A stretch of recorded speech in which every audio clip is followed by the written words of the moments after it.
ഒരു ടച്ചിങ് ആയ കഥ പറയാം. മാർക്കും സൂസനും കുറച്ചു നാളായതേ ഉള്ളൂ വിവാഹം കഴിഞ്ഞിട്ട്. പെട്ടെന്ന് സൂസന് തൻ്റെ കാഴ്ച നഷ്ടപ്പെടാൻ തുടങ്ങി. അവൾ വളരെ ഡിപ്രസ്ഡായി. എന്നാൽ അവളുടെ ഭർത്താവ് അവളെ ആശ്വസിപ്പിച്ചു. ഞാൻ നിന്റെ കൂടെ തന്നെയുണ്ട്. കാര്യങ്ങൾ എങ്ങനെ ചെയ്യണമെന്ന് ഞാൻ നിനക്ക് ട്രെയിനിങ് തരാം. അവർ ഒരുമിച്ച് പ്രയത്നിച്ചു. ദിവസവും അയാൾ ഭാര്യയെ ജോലിക്ക് കൊണ്ടുപോയി കാഴ്ചയില്ലാത്ത അവസ്ഥയിൽ എങ്ങനെ ജോലി ചെയ്യണമെന്ന് അവളെ കാണിച്ചു കൊടുത്തു.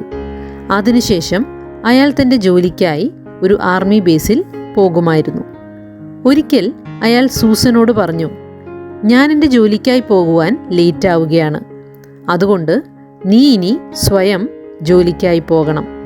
ഇത് കേട്ടപ്പോൾ അവൾ വളരെ അസ്വസ്ഥയായി. സ്വന്തമായി ബസ്സിൽ യാത്ര ചെയ്ത് റോഡ് മുറിച്ചു കടന്ന് സ്റ്റെയറുകൾ കയറി ഓഫീസിൽ പോകുവാൻ എനിക്ക് പ്രയാസകരമാണെന്ന് അവൾ പറഞ്ഞു. എന്നാൽ അയാൾ പറഞ്ഞു, നീ പേടിക്കേണ്ട, ഞാൻ നിന്റെ കൂടെ നിന്ന് ഇവയെല്ലാം സ്വയം ചെയ്യാൻ നിന്നെ പഠിപ്പിക്കാം. അങ്ങനെ കുറച്ചാഴ്ചകൾ ഇതിനായി അവൾ പരിശീലിച്ചു. അങ്ങനെ അവൾ ഒറ്റയ്ക്ക് യാത്ര ചെയ്ത് ജോലിക്ക് പോകാൻ ആരംഭിച്ചു. അങ്ങനെ ഒരാഴ്ച കടന്നുപോയി. മനോഹരമായി തന്നെ കാര്യങ്ങൾ നീങ്ങി.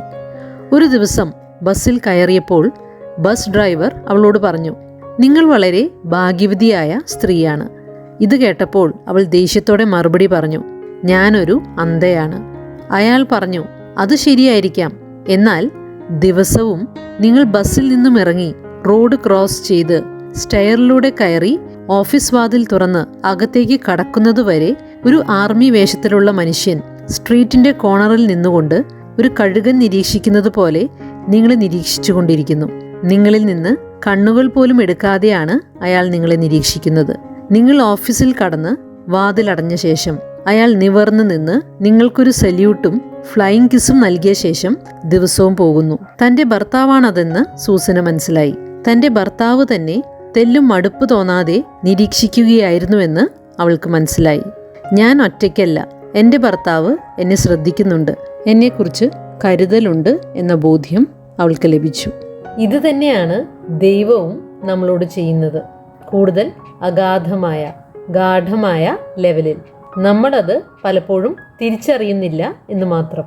അത് തിരിച്ചറിഞ്ഞാൽ കൂടുതൽ ധൈര്യമായി പ്രതിസന്ധികളിലൂടെ നീങ്ങുവാൻ നമുക്ക് സാധിക്കും.